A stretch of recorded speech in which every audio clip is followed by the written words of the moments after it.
Salam saudaraku yang dikasihi Tuhan. Seberapa penting pendapat orang lain bagi saudara? Kita tahu kalau kita hidup di dunia ini, akan saja selalu ada orang yang sependapat dengan kita ataupun tidak. Akan selalu ada orang yang memandang saudara positif, ada juga orang yang memandang saudara negatif. Kalau begitu, bagaimana kita harus bersikap? Di dalam Alkitab dikatakan oleh Ayub dalam Ayub 31 ayat 34. Saya ambil dari bahasa Indonesia sehari-hari. Dikatakan begini, pendapat umum tidak kutakuti. Penghinaan orang aku tidak peduli. Tak pernah aku tinggal di rumah atau diam saja hanya karena takut akan dihina. Sekali lagi, pendapat umum tidak kutakuti.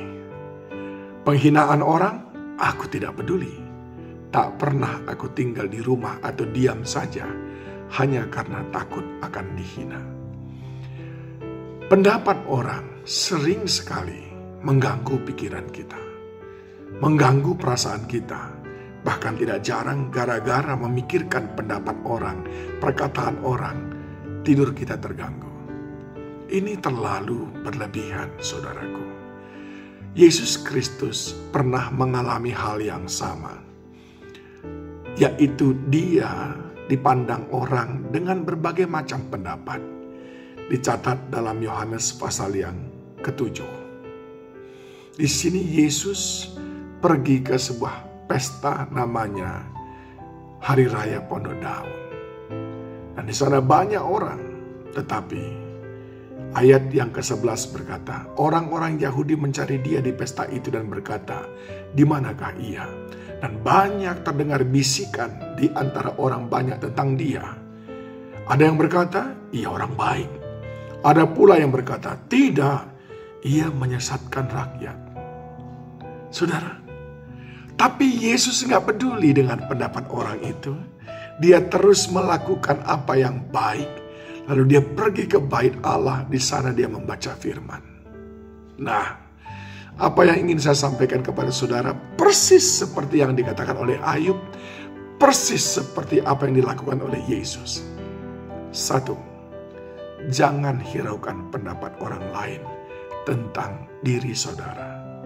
Tapi fokuslah mengejar apa pendapat Tuhan tentang diri saudara.